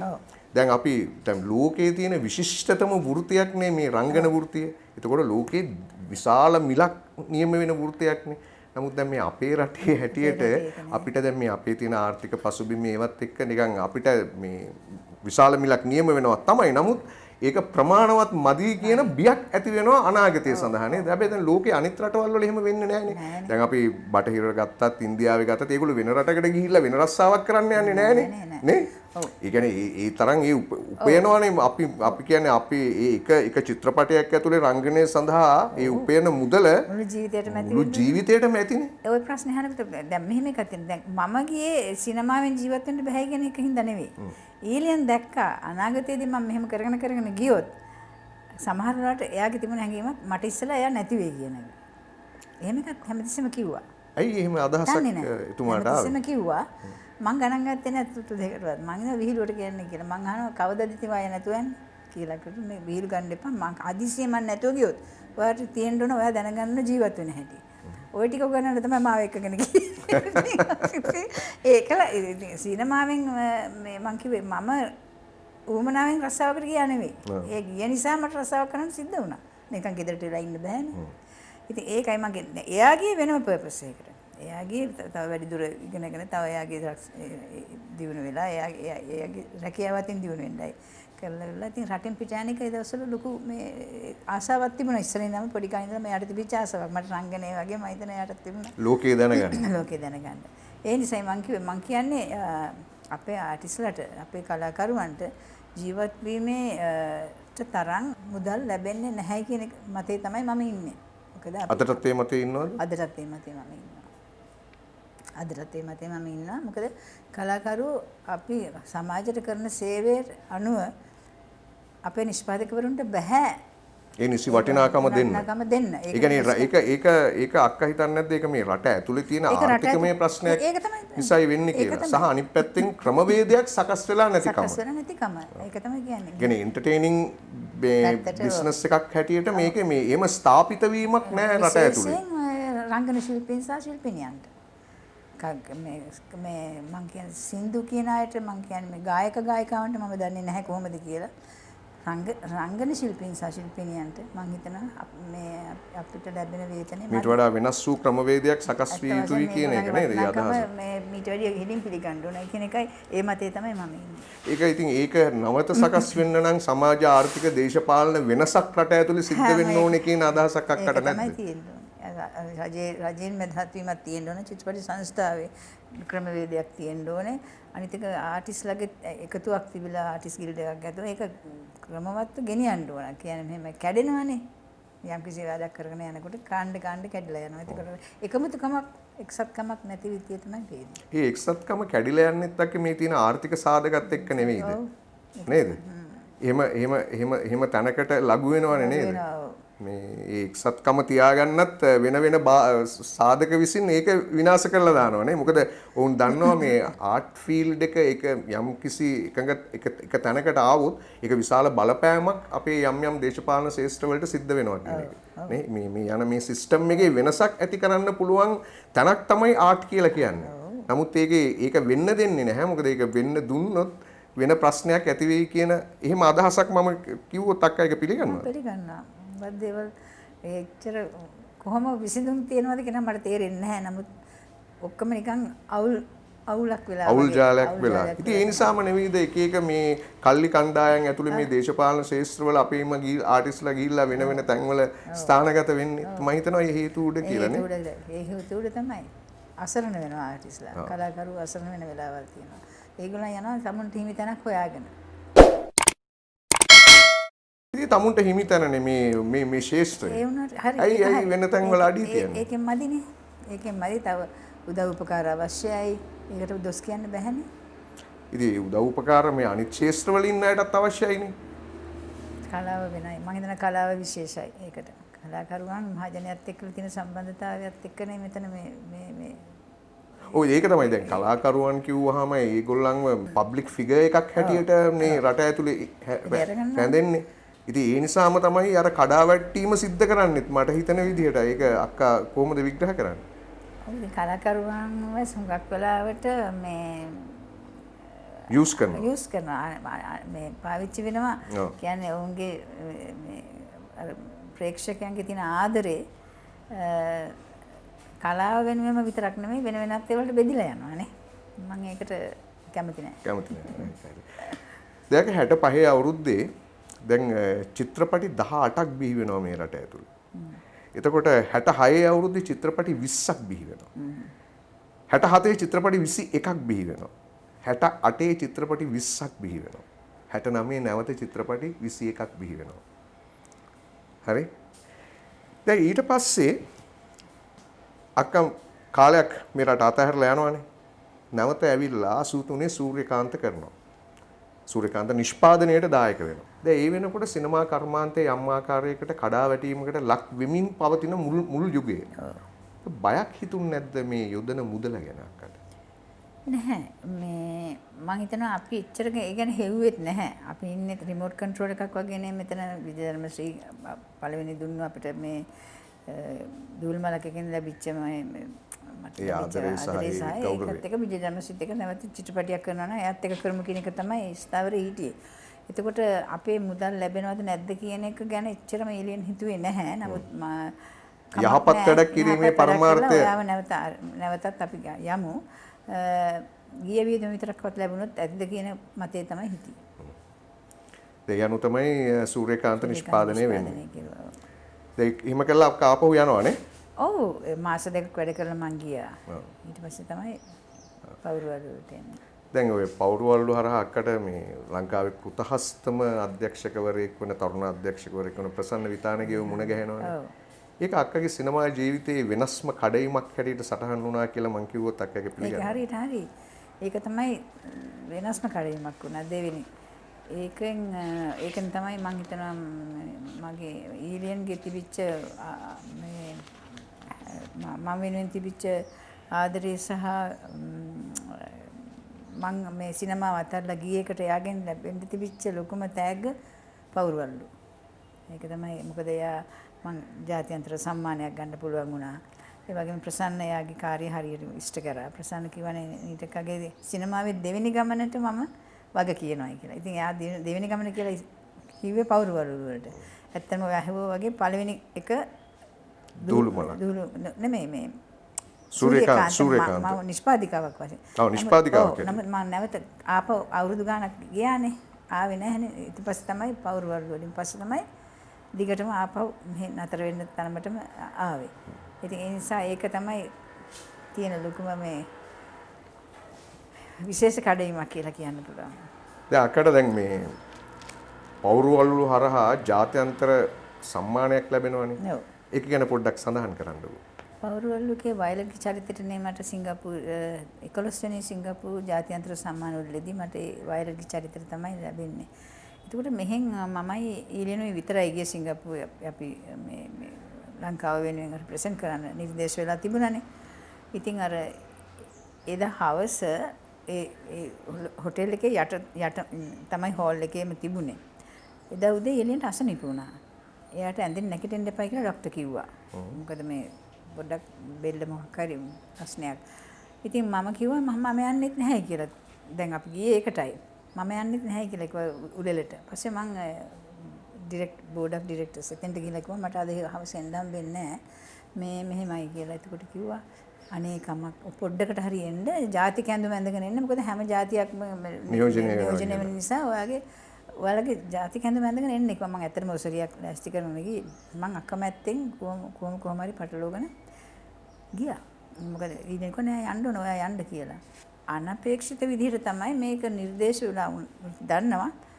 නිර්දේශයට මේව තුන යනකොට මේ මම බලන් හිටියා ඒක මට නිකන් ඒක හීනයක් වගේ. එක මොහොතකින් මේ නීතා ෆර්නෑන්ඩෝ ශ්‍රී ලංකා කියලා කියනකොට තමයි මාව නිකන් ඇහැරුණා වගේ. මට නිකන් හීනයක් වගේ ඒක. මේ නීතා ෆර්නෑන්ඩෝ ශ්‍රී ලංකා කියලා. ශ්‍රී ලංකා කියන එක තමයි මට ඊට පස්සේ මං ළඟ හිටිය මේ අපේ ලංකාවේ කපල් එකක් හිටියා. ඒ ඇවිල්ලා මාත් එක්ක වඩිලා හිටියේ. මං හැම මගේද කියලා හැව. මගේ නමද කිව්වේ කියලා හැව. ඔව් ඔයාගේ තමයි කියලා මාව තල්ලු කෙරුවා. ඒක මම දැක කැමරා එක යනවා. ඉතින් මං ගියා. එතන ගිහලා තමයි මම ඉතින් ඒක නිකන් හීනයක් වගේ තමයි ඇත්තටම. ඒ හීනය ඇතුලේ අක්කේ සම්මානයේ බර අක්කට දැනුනේ කොහොමද? මොකද පළවෙනි ජාත්‍යන්තර සම්මානය. ඔව් ඒ වෙලාවේ එච්චරම මේ මට දැනුනේ මේකයි. අනේ මගේ ඊලියන් නෑනේ මෙතන කියන එක ඒක දැනුණා. මං හිතනවා මම මොනවදෝ ඉංග්‍රීසියෙන් කියන්නත් එපා. ඒ වෙලාවේ ලෑස්ති වෙලා තිබුණෙත් නෑනේ. ඒ එක්කම කියන අතරේ හැමෝටම ලංකාවට ගෙනිච්ච මගේ මේක මගේ ලංකාවට මේ ගෙනියන එකට මම සතුටුයි. මගේ ප්‍රොඩක්ෂන් එකට ආදරෙයි. මම ප්‍රසන්නට ස්තුති කරනවා. ඔක්කොම කියාගෙන ගිහිල්ලා මේ මම හිතනවා my husband is sick at the moment in bed කියලා කිව්වා. මම හිතනවා ඒක කියලා තියෙනවා. එහෙම කියලා තිබුණා. ඒක මේ මට තිබිච්ච ලොකුම බර ඒකයි. එයා නැහැ මෙතන. මේ සම්මානයට වැඩි ඒක බරයි. කියන්නේ මේ ඔව් ඉතින් එයා නැහැ. ඉන්නේ අසනීප තත්ත්වය. ඔව් ඒක නැහැ. එයා නැහැනේ හම්බෙච්ච වෙලාව. පස්සේ මම හම්බුනට පස්සේ කෙලින්ම රිපෝටර්ස්ලා ඉඳලා තියෙනවා මගේ ඉන්ටර්වියුස් ගන්න. මම ඒ කිසි දෙයක් දන්නේ නැහැ මේ ජනක. මොකද මේ පළවෙනි සැරේට එහෙම එකක් උනේ. පළවෙනි සැරේට ඕසිස් දෙයක් උනේ. මම ඒකත් අරන් දිව්වා කාමරේට. ඊට පස්සේ මාව වෙලා තිනවා ඔය ඉන්ටර්වියු එකක් කිසි දෙයක් නැහැ. මේ පේපර්ස් වලින් පස්සේ ඊළඟ කිව්වා මම දැක්ක ටෙලිවිෂන් එකේ වට හම්බ වෙනවා කියලා කිව්වා. ඉතින් ඒතර මට සතුටු වුණා. ඊට පස්සේ මම හිටියා. එච්චරයි. කිසිම දෙයක් නැහැ. ආයේ මේ ඊට පස්සේ ලංකාවටත් හරි කෝල් කරන්න ඉස්සෙල්ලා මම ඊළඟ වරම හොස්පිටල් ගියා පහුවෙන්දා. ඒව එතකොට මට මේ කවුද මට හුඟක් මෙයා වෙන්න ඕන මේ ඇෂ්ලි රත්න විභූෂණ ඇෂ්ලිටවත් හරි කෝල් කරන්න මට මේ කල්පනාවක් තිබුණේ නැහැ. මොකද ඊළඟ ටිකක් අමාරුයි. පස්සේ මම මගේ ක්වීන් එලිසබෙත් හොස්පිටල් කියලා එකක් තියෙනවා. ඒකට මම වීල්චෙයාර් එකේ ඊළඟට අරගෙන ගියා. ඊට පස්සේ ලංකාවට මම කෝල් කරා ඔයාට හම්බුණා කියලා. ඊට පස්සේ මම එනකොට එයාපෝට් එකේ තමයි මේ පිළිගන්න යාලේ මේ ලෑස්ති කරලා තිබුණේ. එතකොට තමයි මට දැනුනේ අනේ මට හම්බෙලා තියෙන ලොකු දෙයක්. ඒක කියන්නේ එච්චරම මට මතකයි ඊළියන වීල්චෙයාර් එකේ ආවේ. දැන් ඒ සිනමා වල තිබිච්ච අනිත් චිත්‍රපටයක් අර නරඹන්න අවස්ථාව ලැබුණාද? නෑ නරඹන්න අවස්ථාව ලැබුණේ අපි දවස් දෙකකට ඉස්සෙල්ලා ගියේ. ඇත්තටම දවස් 2යි 3යි තුන්වෙනි දවස් තමයි වකුනේ. නිකන් හරි වේලාසනින් එහෙම අදහසක් තිබුණ නැද්ද? සමහර විට මේක මට ලැබෙයි වගේ එහෙම එකක් තිබුණේ නෑ. නෑ නිර්දේශයලා කියලා දන්නෙත් නැහැ. අපේ ෆිල්ම් එක සිලෙක්ට් වෙලා තියෙනවා තරංගකාරී පැත්තට කියන එක තමයි කියලා අපි ගියේ. ඉතින් ඇත්තටම එක්ස්පීරියන්ස් එකක් තිබුණ නැහනේ. අත්දැකීමක් තිබුණ නැහැ. මොනවද වෙන්නේ? ඒ මුකුත් තිබුණ නැහැ. දැන් අක්කට දැන් ඔය පවුරුවලු හරහා මේ ජාත්‍යන්තර සම්මානයට අමතරව රට ඇතුලේ සම්මාන ගණනාවක් ලැබෙනවානේ. OCIC සම්මානය, ක්‍රිටික්ස්ලාගේ සම්මානය, සරසවි සම්මානය, ජනාධිපති සම්මාන නේද? ඔව් විශ්වකීර්ති සම්මානය. විශ්වකීර්ති සම්මානය. සම්මාන රාශියක් මේ රංගනයට ලැබෙනවා. ඔව්. ඒක අක්කට කොහොමද සතුටු ඇති වෙන කාරණාවක්ද? ඒක මුගක් සතුටු වෙන්න පුළුවන් කාරණා. විශේෂයෙන් මගේ මව්බිමට මට මේ වගේ දෙයක් කරලා ඒලියන්ගේ අදහස තිබුණේ මාව නැවත ගේන්න කාරණා කීපයක් නිසා. මගේ දෙවෙනි ගමනට ඒක ආශිර්වාදයක් වුණා. එතකොට ප්‍රසන්න සහ ටෝනි සහ රවින්ද්‍ර නෑ ප්‍රසන්න සහ ටෝනි නේගේ හිටියේ. ටෝනි මගේ ඒලියන්ගේ හොඳම යාළුවෙක්. ඒ ආශිර්වාදයේ ටෝනි රණසිංහ මහතා. ටෝනි රණසිංහ එතකොට මේ ඒ වගේ ලංකාවට නැවත අර ආවේ ඒ සිනමාවට නැවත ප්‍රවිෂ්ඨ වෙන්න ඒක ලොකු ධෛර්යයක් වුණා මට. දැන් අක්ක සිනමාව කියන්නේ අපි මේ හරහා දැන් ස්ථිර පදිංචියට ලංකාවට ආවට පස්සේ මම හිතන්නේ මුල්ම චිත්‍රපටිය තමයි සරෝජ චිත්‍රපටිය. සරෝජ චිත්‍රපටිය. මටත් බොහොම වාසනාවක් ලැබුණා අක්කත් එක්ක ප්‍රධාන භූමිකාව නිරූපණය කරන්න. මේ සෝමරත්න දිසානායක මහත්මයා නිෂ්පාදනය කරපු සරෝජ. ඊට පස්සේ අක්කට දිගින් දිගටම මේ චිත්‍රපටි ලැබෙන්න ගත්තනේ. ඒ කියන්නේ මේ කලාත්මක ධාරාවේ චිත්‍රපටි. දැන් මේ රංගනයේ ඇතුලේ මේ විද්‍යාත්මක ප්‍රවේශයක් තියෙනවනේ. නැත්තම් මේ තවත් මේ ශිල්පිනියන් රාශියක් ඉන්නවනේ. නමුත් ඊට එහා ගිය මේ කිසියම් ආකාරයක මේ විද්‍යාත්මක ප්‍රකාශනයක් අක්කගේ මේ රංගනයේ ඇතුලේ එනවනේ. ඒ චරිත ඇතුලේ මේක අක්කා අල්ලගත්තේ කොහොමද? ඇත්තටම මං ගැනම කල්පනා කරනකොට මට වැඩියෙන්ම කැමරාවකට මුහුණ දෙනකොට මගේ හැඟීම් ප්‍රකාශ කරන්න පුළුවන් කොයි විදිහේ චරිතද කියන එක මමම මේ ඉගෙන ගත්තා. මං ගැන ඇත්තටම. ඒකෙන් මට මේ පැහැදිලි වුණේ ප්‍රශ්නයක් පිට ජීවත් වෙන චරිත ප්‍රශ්නයකට මුහුණ දෙන චරිතවලට මට හුඟක් ලේසියෙන් ඒ ප්‍රශ්නට මුහුණ දෙන්න පුළුවන් කැමරාවක ඉදිරියට. එහෙම එකක් මගේ මා තුළ තියෙන ඉතිය මට තේරුණා. ඒ වගේම මට පුළුවන් කියන මම හිතනවා. ප්‍රේක්ෂකයොත් ඒක හිතනවා මම හිතන්නේ. අනික තමයි ආදරය ගැන. බොළඳ ආදරයක් නෙවෙයි. තහනම් ආදරයක් දූලි මලක්. පවුරුවරළු පළවෙනි ප්‍රථම ආදරය ගැන හිතලා මෝඩකමක් කරලා අනුකම්පා කරලා පරිප්පුවක් කනවා. කරලා මුළු දරුවන්වත් අමතක කරලා දාලා මානසික ලෙඩෙක් වෙනවා. ඉතින් ඒ ප්‍රශ්න ගොඩක් පරිප්පුවක් කරනවා. ඒ වගේ ප්‍රශ්න. ඊට පස්සේ තවත් එකක් එන්න තියෙන දැන් ආවා ගියා පාංශු චිත්‍රපටි. අර පළවෙනි ආදරේ ඔව්. නමුත් අර තුන්වෙනි එක තමයි මගේ පාංශු චිත්‍රපටියේ බබා නෝනාගේ චරිතය. ඒක දරුවෙක් වෙනුවෙන් තියෙන ආදරේ. නුගත් ගෑණියෙක් දරුවෙක් වෙනුවෙන් මවකගේ තියෙන ආදරය ගැන. ඉතින් මම හිතනවා මගේ සිනමා ජීවිතේ ඔය ත්‍රිකෝණයක් වගේ තියෙන මේ සුහුළු මලක් පෞරවලු සහ පාංශු. ඔය තුනේම තියෙන ආදරේ. ඉතින් මම හිතන්නේ මගේ මියගිය ආදරයක් නැති වෙච්ච ආදරයක් සහ අවසර නැති ආදරයක්. තහනම් ආදරයක් නෙමෙයි අපි කියමු මේ අසම්මත ආදරයක්. දැන් අක්කද මේ විශේෂිත වූ රංග මේ කාර්යයකට එකතු වෙන්න කිසියම් ආකාරයකට මේ වෙනම අධ්‍යයනයක් රංග පාසලකට ඇතුල් වෙලා අධ්‍යයනයක් කළාද? එහෙම නැත්නම් අපිට එහෙම එකක් තිබුණෙත් නැහැ. මම හිතන්නේ අපේම අත්දැකීම් එක්කලා අපි කැමරා එකෙන් දැක්කම අපිට පේනවානේ අපිට පේන්න ඕන අපේ අඩුපාඩු මොනවද කියන එක. මම සාමාන්‍යයෙන් මගේ කරපු චරිතයක් තියෙනවා නම් මම කැමති චිත්‍රපටියක් නම් මම කෙලින් බලාගෙන ඉන්නවා. මං හිතනවා නම් මං ඒක හරියට කරලා නැහැ කියලා මම මෙන්න මෙහෙම කරලා බලන් ඉන්නේ. ඒක දිහා බලන්නේ. මං කැමති නෑ අනිත් අයත් එක බලන්න ඒක. එහෙම එකක් මගේ තිබුණා. ඒ කියන්නේ අඩුපාඩුවක් තියෙන්න බෑ මගේ රංගනය ඇතුලේ කියන විශ්වාසයක් ඇතුළේ. මීට වැඩිය හොඳින් කරන්න තිබුණායි කියන හැඟීම ආවනම් මං ඒක බලන්නේ නැහැ. මම බලන්නේ තනියම. දැන් අපිට එහෙම කියන්නේ ආයතන පද්ධතියක් නැති එකත් ලොකු ගැටලුවක්නේ. රටක් ඇතුළේ දැන් වෙන රටවල් වල දියුණු සිනමා කර්මාන්තය තියෙන රටවල් වල හැම රටකම මේ ආයතන පද්ධතිය තියෙනවනේ. දැන් අක්කා විශ්වාස කරනවාද එහෙම ආයතන පද්ධතියක් ලංකාව ඇතුලේ ස්ථාපිත විය යුතුයි කියලා? ඔව් මොකද ඒකේ වරදක් නැහැ. දැන් අපි අත්දැකීම් වලින් ඉගෙනගෙන වැරදි හදාගෙන කැමරා එකෙන් කරපුවා අපි දකින්නේ අන්තිමට ප්‍රීමියර් එක දවසේ විතරයිනේ. පින්තූරයක් අපිට කැමරා එකෙන්වත් හරි බලන්න නැහනේ. ඔය හදාගන්න අපිට වෙලාවක් නැහැනේ. ඒ අත්දැකීම් හැමෝටම ගන්න අමාරුයිනේ. දැන් පාසල් වලින් ලැබෙන මේ මම හිතනවා මේ මූලික අධ්‍යාපනය වගේ දේවල් තියෙනවානේ රංගනේ කොයි එකකුණක් තියෙනවානේ. කටහඬ පාලනය කිරීම. මම හිතනවා ඔයා දන්නේ නැති මටත් වැඩිය වේදිකාවේ කොච්චර මේ ප්‍රසිද්ධ නමගේ කෙනෙක්ද ඔයා දන්නවා අත්දැකීම් එක. විශේෂයෙන් කටහඬ පාලනය කිරීම සහ කැමරා එකට මූණ දෙනකොට කොයි විදිහෙන්ද අපේ හැඟීම් ප්‍රකාශනය කියන එක ওই දෙක නේ වඩා වැදගත් මම හිතන්නේ. ඉතින් ඒ වලට මූලික මේ සාමානසිකව කොහොමද චරිතයකට හැඩගැහෙන්නේ? ඒ වගේ දේවල් මම හිතන්නේ පාසලකින් ලැබෙනවා නම් අපේ කලා ශිල්පීන්ට වඩා උදව්වක් වෙයි.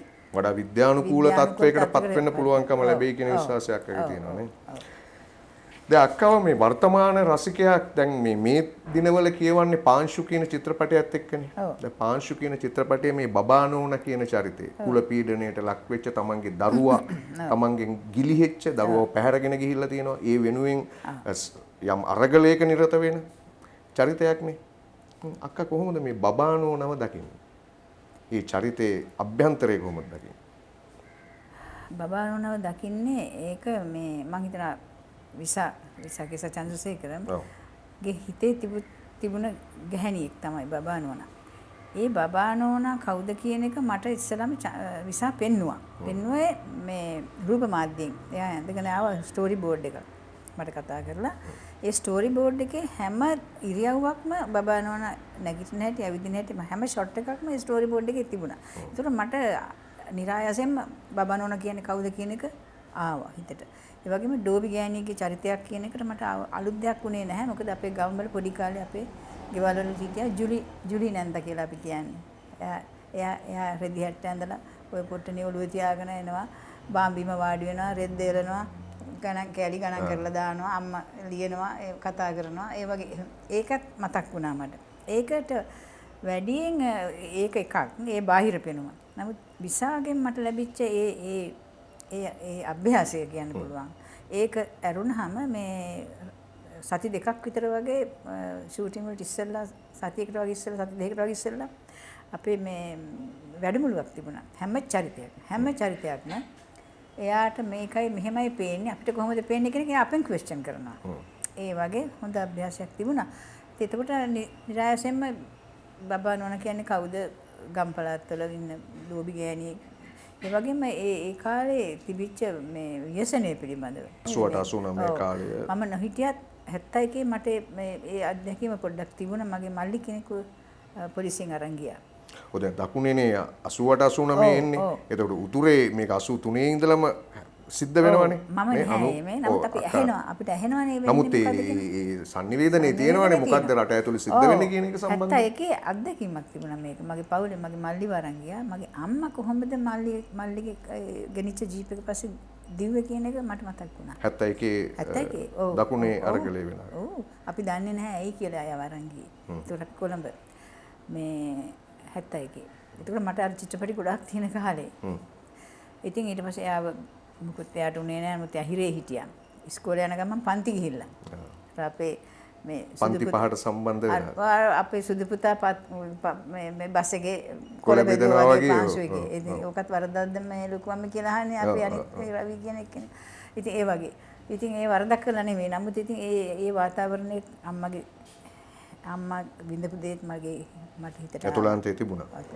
ආවා. මේ බබා නෝනාගේ මේකයි චරිත කියනකොට ඒක ආවා. ඒක තමයි චරිතය ඒ විදිහට තමයි මම දැක්කේ. දැන් බබා නෝනා එක තැනකදී දැන් මේ සමාව දෙනවනේ. මේ අරගලයේ ඇතුළෙම අර වික්ටිම්ගේ මේ කියන්නේ විත්තිකරුගේ මේ නෝනට බබෙක් හම්බ වෙන්නේ ඉන්න ඒ අවස්ථාව දැක්කට පස්සේ මේ ඔහුට සමාව දෙනවනේ. දැන් මේක මේ අක්කා එකඟයිද ඒ ක්‍රියාවලියට නැත්නම් ඔව් මම එකඟයි මෙන්න මේ විදිහින්. බබා නෝනා කියන්නේ හැම ගෑණියක්ම නෙවෙයිනේ බබා නෝනා. එයාගේ එක පුතයි හිටියේ පුතා නැති වුණා. අර එකම සාරි ඇඳගෙන පුළුවන් තරම් උසාවි ගානේ පොලිසි ගානේ ස්පිරිතාල ගානේ ගියා. හම්බුනේ නැහැ. බොරු කියනවා මිනිස්සු. ගණන් ගන්නේ නැහැ. ලෝය ගැනත් විශ්වාසයක් තිබුණේ නැහැ. නමුත් අන්තිමේට මෙයා නැති වුණයි කියලා දැනගන්නවානේ. මෙයාගේ සරන් කැලලක් හම්බෙනවානේ. එතකොට එයා පිළිගන්නවා මැරෙන්න ඇති කියලා. නමුත් ඒක වෙන කෙනෙකුගේ සරන් කැලලක් වෙන්නත් පුළුවන්. ඒත් අර තවත් ළමෙක් මේ වගේ ඉන්නවා ස්පිරිතාලේ කියලා එක්කෙනෙක් ආයෙත් යනවා. ඇති වෙනවානේ. තමන්ගේ දරුවා වෙනුවෙන් මේ අරගලේ ගෙනියන්නේ. එයාගේ හිතේ තිබුණා කොහේ හරි ඉන්න ඕන. නැත්තම් මැරුණා නම් කමක් නැහැ. නමුත් කොහේ හරි ඉන්නවා නම් ඒ අර ශාස්ත්‍රකාර ගෑනිත් කියනකොට කුස්සියේ ඉඳලා එකපාරට ඇවිල්ලා සද්දයක් ඇහෙනවා වගේ ඊට පස්සේ ආය යනවා. යාගේ ඒ බබා නෝනාගේ චරිතය හැටියට හැලහැප්පීම් සහ වේදනාවල් වැඩි. එයා නමුත් එයා මෙහෙම වැඩිම හිතට ගන්න ගෑණියෙකුත් නෙමෙයි. පුතාව විතරයි යාට ඕනේ. රට ජාතිය වෙනුවෙන් සටන් කරන්න නෙමෙයි ඕනම. එයාට ඕන වෙන්නේ පුතාව හොයාගන්නයි. ඊට පස්සේ අර ගෑනිට සාප කරනනේ බඩේ ඉන්න දරුවට සාප කරනවා. කියන්නේ මිනිස්සෙක් කරන්න දෙයක් නේ කරන්නේ. එතනින් අර ඊට පස්සේ අර මේ නදී අර අත අල්ලලා කියනනේ මගේ එකම දරුවා නැති වුණු පුතා නැවතත් නන්දට එන්නේ නෑනේ කියන එකට මම හිතනවා එතනින් තමයි අවබෝධය ගන්න. එතනින් අවබෝධයක් කරන ඇත්තනේ නං. ජීවිතේ ඉතුරු කාලෙත් මම මෙහෙම සාප කර ඉඳලා වැඩක් නෑනේ. මට ඉන්න බබා නෝන සමාව දුන්නේ ඒ නිසයි. එයාට ජීවිතේ ඉතුරු හරිය සැනසීමෙන් ඉඳලා අර හැරින දරුවටත් සැනසීම දෙන්න නිසයි. ඒ උපදින්න ඉන්නේ දරුවන් වෙනුවෙන් කරන විශාල සාපයක් විශාල පරිත්‍යාගය. මම හිතන ওই කාරණා දෙක තමයි ওই සමාව දීමේ තේරුම. දැන් දැන් ওই චරිතය නිරූපණය කරනකොට දැන් මේ රට ඇතුලේ මේ අපේ ඉතිහාසයේ 83 ඉඳලා 71 අරගලය ඇතුලේ සහ 83 ඉඳලා වෙච්ච උතුරේ අරගලයන් ඇතුලේ සහ 88 89 දකුණේ අරගල ඇතුලේ විශාල තරුණ සංහාරයක් සිද්ධ වුණානේ. එතකොට මේ ඒ ඇතුලේ මේ දෙමව්පියන්ගේ විශේෂයෙන් මව්වරුන්ගේ අඳෝනාවල් මුළු රට ඇතුලේම මේ ව්‍යාප්ත වුණානේ. දැන් ඒ අඳෝනාවල දෝංකාරයත් අක්කගේ මේ චරිත නිරූපණයට යම් ආකාරයකට සහයෝගයක් වුණාද සහ ඒකට යම් මේකට ප්‍රවිෂ්ඨ වෙන්න මේ චරිතයට මගේ අම්මා 71 පළමුවෙන්ම දෙවෙනි එක දැනට අම්මලා කී දෙනෙක් තාමත් බලාපොරොත්තු වෙලා ඉන්නවද පුතුරු කොහේ හරි ඇති නැත්නම් එයිද කියන එක. ඒකට පිළිතුරක් පිළියමක් දීලා තියෙනවා තාමත් නැහනේ. රුපියල් 25000කින් ජීවිතයක් වටිනාකමක් දෙන්නවා නම් බබා නෝනට මොලයක් තිබුණා. මේ 25000 අරගෙන මම මගේ පුතාව අමතක කරන්න පුළුවන්ද කියන එක. ඒ වගේ අද අම්මලා කී දෙනෙක් ඉන්නවද? දැන් මේ චිත්‍රපටියේ පෙන්වන අපිට කතිකාවන් තිබුණා. තැන් වල. ඔව්. එතනදී නැගිටලා අම්මලා හුඟක් දෙනෙක් මට බැන්නා. ඒ සමාව දීම සම්බන්ධව. ඔව්. මට බැන්න කියලා කියන්නේ මගෙන් ඇයි සමාව දුන්නේ? ඒකට දැන් අධ්‍යක්ෂකතුමාට ඕන විදිහට නේ මම චරිතය රඟපෑවේ. ඒකට එයා ඒ ගැන උත්තර දුන්නා මේක මේ එක්කෙනෙකුගේ කතාවක් මිසක් දහස් ගණන් අම්මලාගේ කතාවක් නෙවෙයි. මට හැම කතාවම මේ චිත්‍රපටයෙන් නගන්න බෑ. නමුත් එක එකනාගේ චරිතය හැටියට ඒගොල්ලෝ සමාව දෙනවා නම් ඒක ඒගොල්ලන්ගේ වැඩක්. බබා නෝන හැම කෙනෙක්. ඒ එයාගේ චරිතය. ඒක අක්කගේ පෞද්ගලිකත්වය කොහොමද මේකට එකතු කරන්නේ? ඒ සමාව දීම ඇතුලේ. මම එහෙම කෙනෙක්. මම සාමාන්‍ය කෙනෙක්. ඒක මං තරහ වෙන්න කැමති නෑ. වැරද්දක් වුණා නම් වැරද්දක් වුණා. ඊට පස්සේ සමහරවිට මං එයාත් එක්ක ගනුදෙනුවක් නොකරන්න පුළුවන්. නමුත් තරහක් වැඩක් නෑනේ. අපි ජීවිතවල ඉනකන් තරහක් තියදී හරි හැමතිස්සෙම කරදරෙන්නේ ඉන්නේ. ඒ කරදර අමතක කරලා දානවා. කෙලින් ගලවල පැත්තකින් තියෙනවා. කරදර වලට ගිහලා ආපහු මුණ දෙන්න වැඩක් නෑ. ඒගොල්ලන්ට සැනසීමෙන් ඉඳලා මගේ ජීවිතය ඉතුරු හරිය කොහොමද සැනසීමෙන් අපි හැම එකම කරන්නේ සැනසීමෙන් සහ සතුටින් ඉඳනේ නේද? සියලු ආගම්වල මේ හරිය පද්ධතියුත් ඒකයිනේ. ඇත්ත ජීවිතේ සැබෑ ජීවිතේ අපිට සැනසීමක් නැත්නම් මොකද ඇති වෙන්නේ? මම විශ්වාස කරනවා අපි සැනසීමෙන් ඉන්න ඕනේ කියලා. සැනසීම කියන එක තමයි ලොකුම දේ මේ ජීවිතය ඇතුලේ. දැන් අక్కడ මේ දෙවෙනි ජාත්‍යන්තර සම්මානය ගේන්නේ පාංශුනේ. ඔව්. ප්‍රංශයේ තිබිච්ච නීස් ජාත්‍යන්තර සම්මාන වලදී අක්කා හොඳම නිලිය බවට නැවත වතාවක් ජාත්‍යන්තර සම්මානය ලබනවා. දැන් දෙවෙනි වතාවටත් මේ සම්මානය මෙහිම ලැබෙනකොට මොකක්ද අක්කට දැනුනේ හිතුනේ හැඟුනේ? මම ඒක ගන්න ගියෙත් නෑ. ඒක ඇත්තට නිර්දේශනා කියලා තාපහුව කිව්වා. විසයි මම ඒ අතරතුර ගිහින් තිබුණා හුඟක් රටවල් වලට. මේකත් එක්ක මේ චිත්‍රපටියත් එක්කලා ඒ වලින් හම්බ වෙනවා මට සම්මාන හම්බුනේ නැති වුණාට හුඟක් ඉහෙලින් පිළිගත්තා එක එක දේවල් සම්මාන ලැබුණා.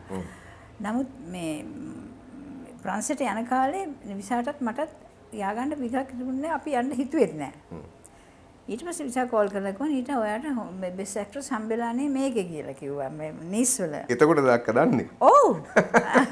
එතකොටයි දන්නේ. මම මට මතකයි. විසා කිව්වට පස්සේ දන්නේ. ඔව් කට්නේරිය ගෙදර මම අත සුද්ධ කරනවා. ඒ වෙලාවේ. කට්නේරිය ගෙදර ලොකු වත්තක් තියෙනවා. ඉතින් මම ගියාම මගේ වැඩේම එළිය තමයි. මම ගස්කොලන් එක තමයි ජීවිතේ. ඉතින් මම කිව්වා හරි වැඩේ හරි කියලා. ඊට පස්සේ තමයි ওই විදියට මේ කොළඹට ඇවිල්ලා ඒක මේ ලොකු විශේෂයක් හැටියට එහෙම දැනුනේ නෑ ඒක. විශේෂයක් දැනුණා. ඉතින් මොනවද කරන්නද අපි ගියේ නෑනේ. එතකොට හොඳ වෙලාවට කුමාර කරව්දෙනිය ගිහින් තිබුණා. කුමාරට හම්බුණා මේ හොඳම මේ ආර්ට් ඩිරෙක්ටර්.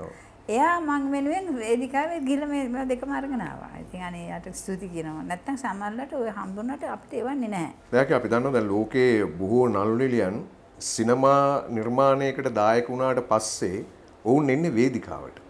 වේදිකාවේ ගන්න පන්නරේ ඒ දැනුම ඒ අත්දැකීම් එක්ක තමයි නැවත සිනමාවට ඔවුන් ඇතුල් වෙන්නේ. දැන් අක්කත් මේ විදිහේ අත්දැකීම්කට මම හිතන්නේ පාත්‍ර වුණා පෞගේ කාලේ මේ මාත් එක්කම අක්කා වේදිකාවට සම්බන්ධ වුණා තනුජ් ජනවරත්නගේ සඳේලියට වෙඩි තියන්න කියන මේ වේදිකා නාට්‍යයට ඒක බොහොම සුන්දර වේදිකා අත්දැකීමක්. අක්කට කොහොමද මේ වේදිකාව දැනෙන්නේ? සිනමාවත් එක්ක සංසන්දනය කරද්දී දැන් වේදිකාව මේ තනුජ්ගේ ඒ සඳේලිට වෙඩි තියන්න ඉස්සරලා චිත්‍රපටි වලට ආපු ගමම මම ගුණසේන ගලප්පත්ති මහත්මයාත් එක්කලා සඳ කිඳුරු කරා. ඔව්. තාත්තා කියන මේ වේදිකා නාට්‍යයක් කරා.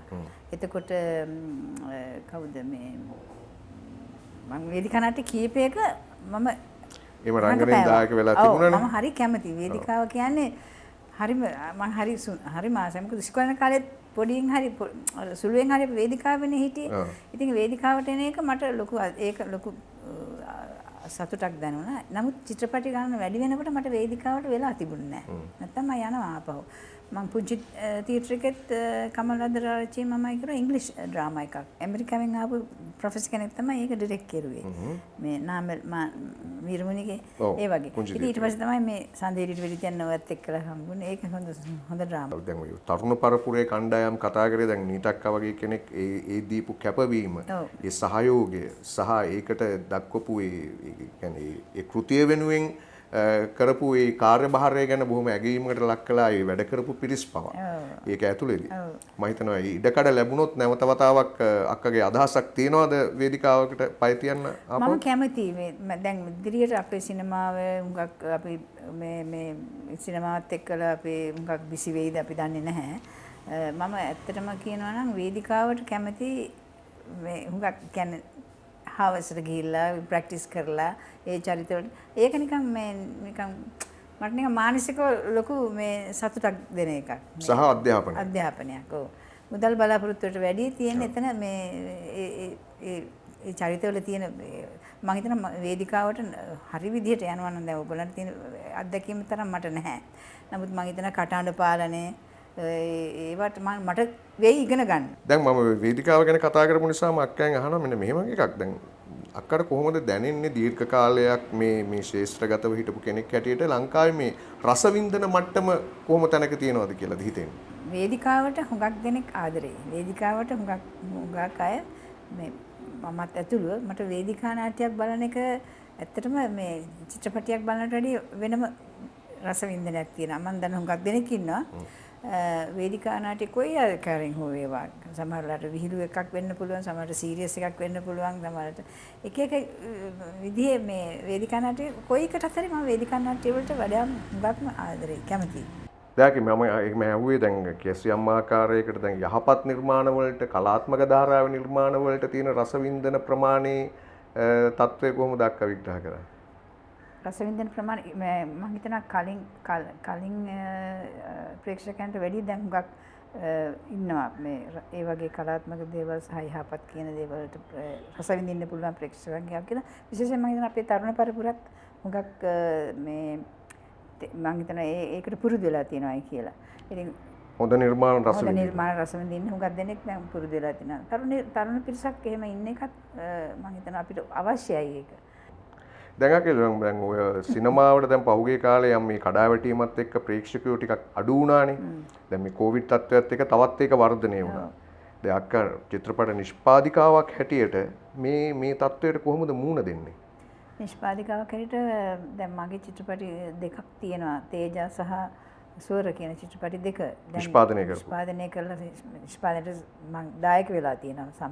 තනි කරම මම නෙවෙයි. ඒ වුණත් අපි නිෂ්පාදකවරු වශයෙන් බලන් ඉන්නවා. අනිත් හැමෝම වගේ කවදා මේක රිලීස් කරගන්න පුළුවන් වේද රිලීස් කරුවොත් මේ අවදානමෙන් අපි ඉතින් බලන් ඉන්න එක තමයි දැන් වෙලා තියෙන්නේ. වෙන විශේෂ වැඩපිළිවෙලක් උත්තරයක් නෑ. හැමෝටම තියෙන උත්තරේ තමයි මටත් තියෙන්නේ. දැන් මේනෝඩ චිත්‍රපටි කීයක් නිෂ්පාදනය කරලා තියෙනවද? සූර්යකාන්ත පෞරුළු තනියම මම නිෂ්පාදනය කරුවා. අනිත් ඒවා නිසලගිර තේජා සහ ස්වර ඒ චිත්‍රපටි තුන මේ හවුල් නිෂ්පාදනය. නිෂ්පාදනය. දැන් ශිල්පියෙකුගේ මේ පරිණත අවධිය වෙනකොට ඒ ශිල්පියාගේ මේ රංග ප්‍රතිභාව වර්ධනය වෙනවනේ. දැන් එහෙම දෙයක් ලෝකෙ තුල තියෙනවනේ. ඒ තියෙන එක්ස්පීරියන්ස් එකත් එක්ක මේ බොහෝ දේවල් Tamanට උකහා ගැනීමේ ශක්තිය වැඩි වෙනවා. ඒතකොට දැන් අක්කා ඉන්නේ ජීවිතයේ එක්තරා පරිණත අවධියක. මෙතනින් එහාට අක්කට තියෙන සිහිනය මොකක්ද? සිහිනයක් නෑ. මම හිතනවා මගේ පෞද්ගලික ජීවිතය ගැන කතා කරනකොට මේ සිනමාව ගැන මගේ හැමතිස්සෙම ඒ කලාත්මක කලාව සම්බන්ධයෙන් මගේ තියෙන සිහින නෑ. නමුත් යම් කිසි විදියකින් මගේ රංගපෑමෙන් නිෂ්පාදනය මම දන්නේ ඉදිරියට රංගපෑමෙන් මගෙන් යම් කිසි මෙහෙවරක් සමාජයට සිද්ධ වෙනවා නම් ඒක මට කරන්න පුළුවන් දෙයක් නම් මම ඒක කරන්න ලෑස්තියි. කොයි වෙලාවක හරි ඒක රංගපෑම කියන එක මගෙන් අයින් වෙන්නේ නැහැ. නමුත් අපි දැනගන්න ඕන කොයිකද කරන්න ඕනේ කොයිකද කරන්න එපයි කියන එක. ඒක තෝර බේරා ගන්න මම හිතන ශක්තියක් අපිට දැන් තියෙන්න ඕනේ. ඒන්නේ පෞද්ගලික ජීවිතේත් මට තියෙන්නේ මගේ ජීවිතේ මට ඕන කරන්නේ මගේ වගකීම් හුඟක් පෞද්ගලිකව මට වගකීම් නැහැ. මං අනිත් අයගේ ලෙඩ තමයි බාරගන්නේ. නෑ ලෙඩ කියන්න හොඳ නෑ. නමුත් මගෙන් යම් කිසියක් සමාජයට සිද්ධ වෙනවා නම් කලාකෘතියෙන් ඇරුණාම ඒකට තමයි මම අප කරන්න ඕනේ. ඒක තමයි මම කරන්න මගේ බලාපොරොත්තුව සහ මම කරගෙන යන්නේ දැනට ඒ වගේ දේවල් තමයි. ඒ කියන්නේ අනිත් අයට උදව් උපකාර කරමින් ජීවත් වීම තමයි අක්කගේ ජීවිතයේ තියෙන මේ පරමාර්ථය. මගේ තියෙන ශක්ති ප්‍රමාණය අනිත් අය එක බෙදා ගන්නවා. ඒ ශක්තියින් බෙදාගෙන සහයෝගය සහ අවශ්‍ය කෙනාට උදව් වීම තමයි මගේ පරමාර්ථය. තාම හොඳ පරමාර්ථයක්. දැන් මගේ අවසාන ප්‍රශ්නයක්. අක්කා සිනමාවට අත්පොත් තියනකොට ඒ සිනමාවට අත්පොත් තියන්න කලින් අපේ සිනමාවේ හිටිය මහා රංගදරය වෙච්ච ගාමිණී ෆොන්සේකා මහත්මයා ඒ කාලේ නීටා ෆර්නෑන්ඩු කියන යුවතියට ආරාධනා කරනවා පරසතුමල් චිත්‍රපටයට. නමුත් මේ ගෙදර තියෙන විරෝධයත් එක්ක අක්කට ඒ චිත්‍රපටය ගිලිහි යනවා. බැරි වෙලා හරි අක්කට පුළුවන්කම ලැබුණා නම් පරසතුමල් චිත්‍රපටයට දායක වෙන්න තමන්ගේ මුල්ම චිත්‍රපටි රංගනයේ හැටියට කියලා මම තිත්පේලියක් තිබ්බොත් අක්ක කොහොමද ඒ තිත්පේලිය සම්පූර්ණ කරන්නේ? ඒ ගැන මට ඇත්තටම විශේෂ හැඟීමක් නැහැ. මොකද ඒකත් මාව අඳුන්ලා දුන්නේ ගාමිණීට මගේ නෑදෑ කෙනෙක්. ඒ වුණාට ඒ දවස්වල නිකන් අර එන්න කියපු නිසා අපි ගියා. එතකොට ගාමිණී හම්බ වුණා මට මතකයි. නමුත් එතනින් එහාට එච්චරයි. ඊට පස්සේ අම්මා නම් කැමතුනේම නැහැ. අම්මා කිව්වා බෑ පුතේ මේවට නම් බෑ අපි ඔයා ඉගෙන ගන්න වැඩේ කරගෙන යන්න කියලා. වැඩි කාලයක් යන ඉස්සර තමයි නැවත WMS නම්බ මහත්මයා ගෙදරටම ඇවිල්ලා කිව්වේ මෙයාව එවන්නකෝ මගේ චිත්‍රපටියට කියලා. ඒකවල තමයි මගේ ඉතින් අර ගාමිණීත් එක්ක ඇත්තටම කියනවා නම් හුඟක් පහුුණා මං මේ ගාමිණීත් එක්ක රඟපාන්න මට අවස්ථාව දෙකකට ලැබුණා. ඒක වෙනකොට මම හුඟක් පහු මං කැනඩාවට යන්න කිට්ටුවා. ඒකට ගාමිණී කිව්වා මම තමසේ හොයනකොට තමසේ නෑනේ කියලා මට කිව්වා. ඉතින් ඒකල නමුත් මම දෙක රඟපෑවා. ඒ රෙන්දේ පරසතුමල් එකේ නිකන් ඒක නිකන් ඉස්කෝලේ යන කාලේ තිබිච්ච නිකන් ඒක හීනයක් වගේ අම්මගේ කෑ ගහිල්ලම තමයි හැමතිස්සෙම තිබුණේ. ඒකෙන් එහෙම නැතුව ගියා. කොහොමුණත් දැන් ඔබ පරසතුමල් ඒ කාලේ ගිලිහි ගියත් අද ඔබ ඉන්නේ ඊ타මත්ම සුවිශේෂ අවධියක. ජීවිතයේ සුවිශේෂ අවධියක සහ අපේ ලාංකීය සිනමාවට ජාත්‍යන්තර කීර්තිය අත්කර දීපු රංග ශිල්පිනියක් හැටියට තමයි ඔබ අද මේ මහ පොළොවේ ස්ථානගත වෙලා තියෙන්නේ. ඒකට අපේ ගෞරවය, අපේ ආදරය, ඒ හැම දෙයක්ම ඔබට අපි පුද කරනවා අපේ ලයින්ස් ඇන්ඩ් බියොන්ඩ් රසික සමාජය වෙනුවෙන්. ඉතින් බොහොම ස්තුතියි අපි වෙනුවෙන් සම්බන්ධ වෙලා මේ ගනුදෙනුව බෙදා හදාගත්තට. මේ මොකද අපේ විශේෂ අවධානය යොමු කරන්නේ අපි මේ රසික සමාජයක්, යහපත් රසික සමාජයක් ගොඩනැගීම තමයි අපේ ලයින්ස් ඇන්ඩ් බියොන්ඩ් වල පරමාර්ථය, අපේ channel එකේ පරමාර්ථය. ඉතින් ඒ වෙනුවෙන් තමයි අපි මේ විශේෂ වූ ශිල්පීන් ශිල්පිනියන් විවිධ ක්ෂේත්‍රවල අය හොයාගෙන යන්නේ. ඒ ගමනේදී අපි දැන් නීටක් අපිට දීපු ඒ සහයෝගය සහ ඒ දක්වපු අදහස් මම හිතන්නේ ඊටාම වැදගත් වෙනවා කියලා අපේ රසිකාගාරයත් එක්ක බෙදා හදාගන්න. එහෙමනම් බොහොමත්ම ස්තුතියි. ස්තුතියි මාව මේකට සම්බන්ධ කරගත්තට මම බලාපොරොත්තු වෙනවා ඒ ප්‍රාර්ථනාව ඔයාලගේ මේ අදහස හොඳ රසික රසිකාවියන් බිහිකරන්න යහපත් දෙයක් සහ ප්‍රයෝජනවත් දෙයක් කරන්න මේ YouTube නාලිකා මාර්ගයෙන් කරනවායි කියලා මම විශ්වාස කරනවා. මොකද හතු පිපෙනා වගේ ගොඩක් දේවල් එනවා මේ YouTube නාලිකා. මම හිතන්නේ ඒ වයින්නුත් මේ වගේ හොඳ කාර්යයක් ඉෂ්ට කරන්න පුළුවන් නම් ඒක තමයි කෙරෙන්න ඕනේ. ඉතින් ගොඩක් ස්තුතියි ප්‍රේක්ෂකයන්ට ගොඩක් ස්තුතියි මේක නරඹුවට. බොහොම ස්තුතියි නීටක්කේ. ඉතින් ආදරණීය මිත්‍රෝරුනි, එහෙමනම් අපි නැවත වටේකින් ඔබ ඊටාම ඉක්මනින් මුණ ගැහෙනවා නැවතත් අපි මේ රසිකත්වයේ පුළුල් කිරීමේ පරමාර්ථය ඇතිව. එහෙමනම් අපි අදට ගිහින් එන්න.